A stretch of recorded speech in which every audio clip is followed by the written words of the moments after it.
SecNesis Podcast, información clave en ciberseguridad. Tu acceso directo a la ciberinteligencia.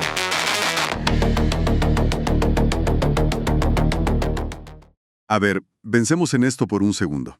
Mientras las autoridades anuncian con bombo y platillo sus grandes victorias contra el cibercrimen, en solo 90 días casi 1.600 empresas fueron víctimas de un secuestro digital. Eso es, una compañía vulnerada cada hora, todos los días.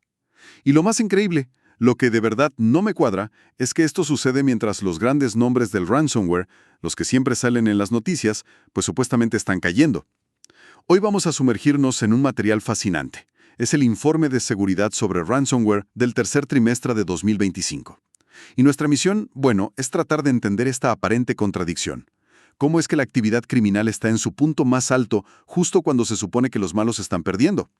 Vamos a ver quiénes son los nuevos jugadores, qué trucos traen bajo la manga y a quién le están pegando más duro. Completamente disperso. Se acabó la era de los 2 o 3 capos que controlaban todo el mercado. Y lo que es realmente interesante es que esta fragmentación no es para nada una señal de debilidad. Es todo lo contrario. Es una táctica de supervivencia, una evolución directa para esquivar la presión de las autoridades.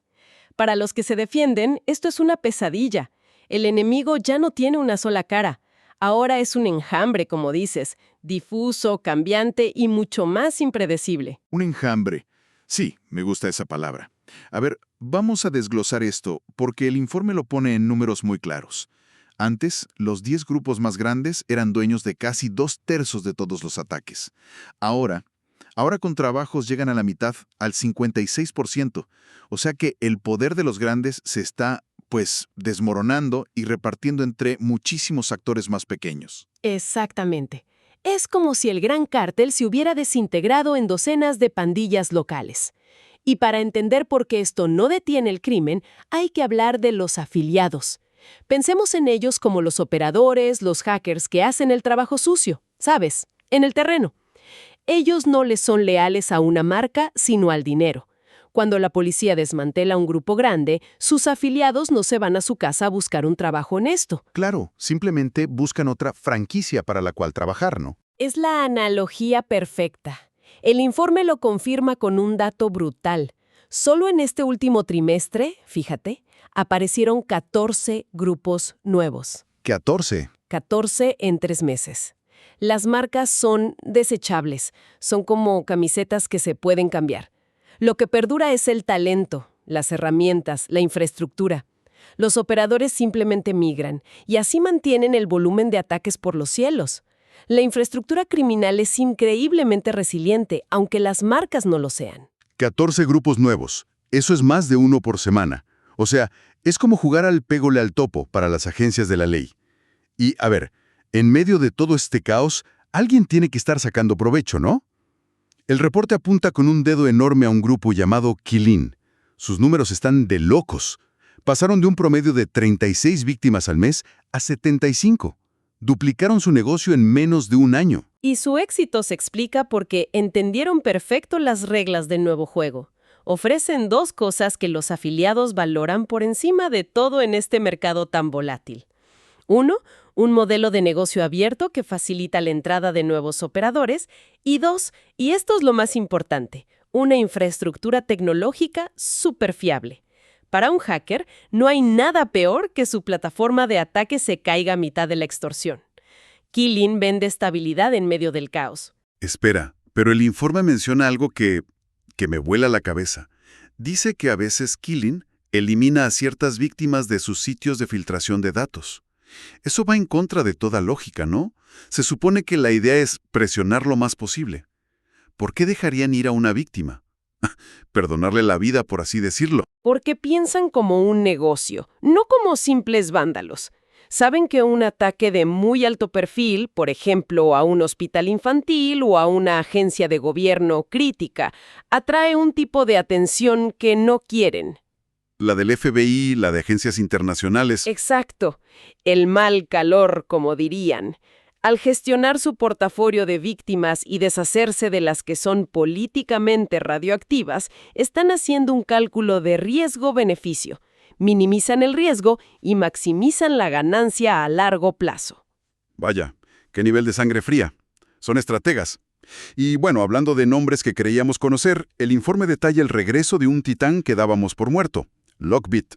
Después de meses de silencio, tras esa operación policial masiva en su contra, de repente en septiembre aparecen de nuevo con una versión 5.0. Y no es solo una nueva capa de pintura, ¿eh? La versión 5.0 es una actualización técnica en toda regla. Trae mecanismos mejorados para hacerse invisible los antivirus y rutinas de cifrado mucho más rápidas, lo que le da a la víctima, pues, menos tiempo para reaccionar. Pero el truco más ingenioso es que ahora usa una extensión de archivo aleatoria de 16 caracteres para los archivos cifrados.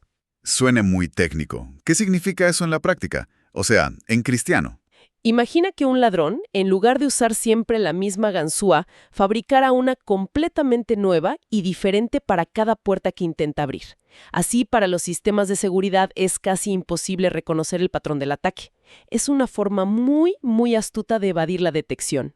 Y además, ahora atacan de todo: Windows, Linux, servidores SSI. Su campo de juego es mucho más amplio. Ya tienen víctimas en Estados Unidos, en México, en Indonesia. Entonces, desmantelar su infraestructura fue más como mandarlos a la lona por un round, no un knockout definitivo. Si la marca sigue teniendo peso, pueden volver a levantarse. Exacto. La resiliencia de estos grupos es impresionante. Mientras haya afiliados dispuestos a usar sus herramientas, la marca puede resucitar. Bueno, y si Killing son los estrategas y Lockbit los que se niegan a morir, hay un tercer grupo que parece sacado de una novela, Dragon Force. Juegan un juego totalmente distinto, enfocado en la narrativa, en la imagen. Totalmente. Proyectan esta imagen de supercártel, presumiendo de alianzas con Killing y con Lockbit. En un mercado tan fragmentado, crear una percepción de fuerza y estabilidad es una ventaja competitiva brutal para atraer afiliados. Entiendo la táctica de proyectar poder, pero afirmar que tienes alianzas con Lockbit cuando el reporte dice que no hay evidencia, ¿no es un riesgo enorme? ¿Qué pasa si los de Lockbit de verdad se ofenden y deciden ir contra ellos? ¿No es un farol que podría salirles carísimo? Es un riesgo calculado. Probablemente apuestan a que los otros grandes grupos están demasiado ocupados con sus propias operaciones como para preocuparse por sus comunicados de prensa. Pero donde realmente innovan, y esto es lo más fascinante del informe, es en su modelo de extorsión. Crearon algo que llaman el servicio de auditoría de datos. ¿Auditoría de datos? Suena casi corporativo. ¿En qué consiste eso? Es diabólicamente inteligente. El afiliado roba los datos. Y si son más de 300 gigabytes de una empresa que factura más de $15 millones, se los entrega un equipo especializado de Dragon Force. Este equipo no solo guarda los datos, los analiza, buscan las joyas de la corona: secretos comerciales, contratos delicados, correos comprometedores, y con esa información redactan una carta de extorsión a la medida. El informe da un ejemplo increíble con una minera de oro. No les mandaron la típica amenaza genérica. Para nada. Les mandaron una carta que citaba cláusulas específicas de contratos confidenciales y cifras exactas de reportes financieros internos que habían encontrado. El mensaje es devastador. No es «tenemos tus archivos», es «hemos leído tus secretos, entendemos tu negocio mejor que tú y sabemos exactamente dónde te duele más y cómo arruinar tu reputación». Es que eso es otro nivel. Ya no es un criminal con una pistola. Es un negociador hostil que hizo toda la tarea. Es casi como si hubieran contratado una consultora de McKinsey para extorsionarte. Es una analogía perfecta. Están aplicando inteligencia de negocios a una operación criminal. Y eso es lo que lo hace tan efectivo y, francamente, aterrador. Convierten el significado de la información en el arma principal, no solo el acceso a ella. Y para cerrar el quién es quién, el reporte menciona de pasada a la nueva generación que viene empujando fuerte. Un grupo llamado D4K Army, que en meses se expandió a 11 países, incluyendo Brasil. Y otro llamado Shinobi, que parece ser el refrito de un grupo anterior y que se está especializando en empresas medianas. Nuevos nombres es la nueva normalidad. Para los equipos de seguridad, esto significa que los perfiles estáticos de los grupos criminales ya no sirven de nada. El juego cambió. Ya no se trata de identificar al actor, sino de identificar sus comportamientos, sus tácticas y las herramientas que comparten entre ellos. De acuerdo. El panorama de los jugadores es caótico. Ahora, ¿dónde está ocurriendo toda esta acción? ¿Cuál es el mapa del ataque? El informe dice que Estados Unidos sigue siendo por mucho el objetivo número 1, llevándose el 52% de los golpes. Pero la gran sorpresa no es esa. No, la gran sorpresa es un país que por primera vez en la historia se cuela en el top 10 de los más atacados, Corea del Sur. Y no es casualidad, ¿eh? Los ataques se han concentrado como un láser en su sector financiero. ¿Y qué nos dice eso? ¿Por qué Corea del Sur y por qué ahora? Nos dice que los grupos están diversificando su portafolio geográfico de forma muy estratégica. Atacar un mercado tan desarrollado y tecnológicamente avanzado como el surcoreano es una declaración de intenciones. Están probando las defensas en nuevas regiones de altísimo valor. El mensaje para cualquier organización en el mundo es claro. Ya no puedes sentirte seguro por tu ubicación geográfica. La amenaza es verdaderamente global. Y si nos fijamos en a qué se dedican las víctimas, hay un triple empate en la cima: manufactura, servicios empresariales y construcción e ingeniería, cada uno con un 11%. Veo que el sector salud se mantiene estable con un 8%, lo cual siempre preocupa. Pero, ¿hay alguna razón para que esos tres sectores estén en la mira? Absolutamente. Y si conectamos esto con el panorama general, vemos una estrategia muy clara. Atacan industrias donde una interrupción de las operaciones no solo daña a la empresa víctima, sino que genera un efecto dominó de caos en toda la cadena de suministro. Esto aumenta exponencialmente la presión para pagar el rescate, y rápido. Ya no solo te extorsiona el atacante, te están presionando todos tus clientes y proveedores que dependen de ti. El ataque a uno se convierte en el problema de todos.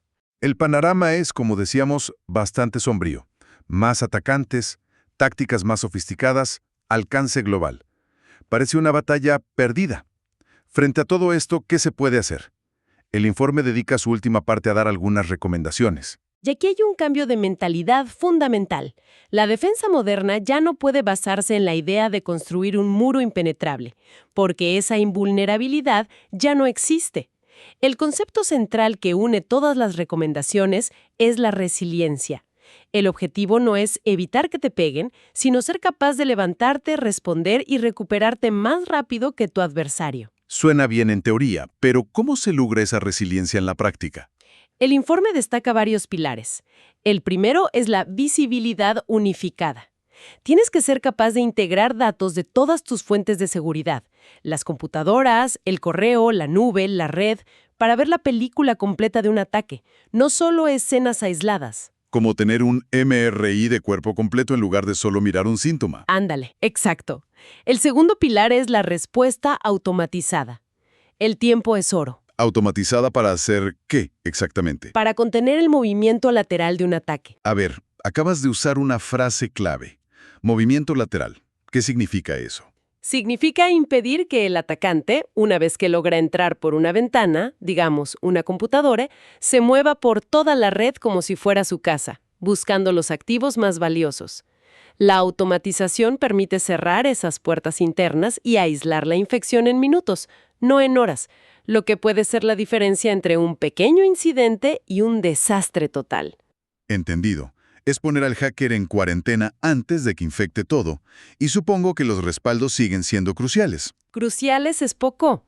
El informe habla de protección de datos sólida, y no se refiere solo a tener copias de seguridad, se refiere a tener copias que hayas probado que funcionan y, muy importante, que estén desconectadas de la red. Un respaldo online puede ser cifrado junto con todo lo demás, y un punto que muchos olvidan: ensayar la respuesta. Hay que hacer simulacros, ejercicios de mesa que involucren no solo a la gente de sistemas, sino también al equipo legal y al de comunicaciones. Hay que practicar la gestión de la crisis antes de que la crisis te golpee en la cara. Es decir, la nueva filosofía es asumir que en algún momento te van a pegar y enfocar toda tu energía en poder recuperarte lo más rápido posible. Exactamente. El enfoque es en la resiliencia operativa.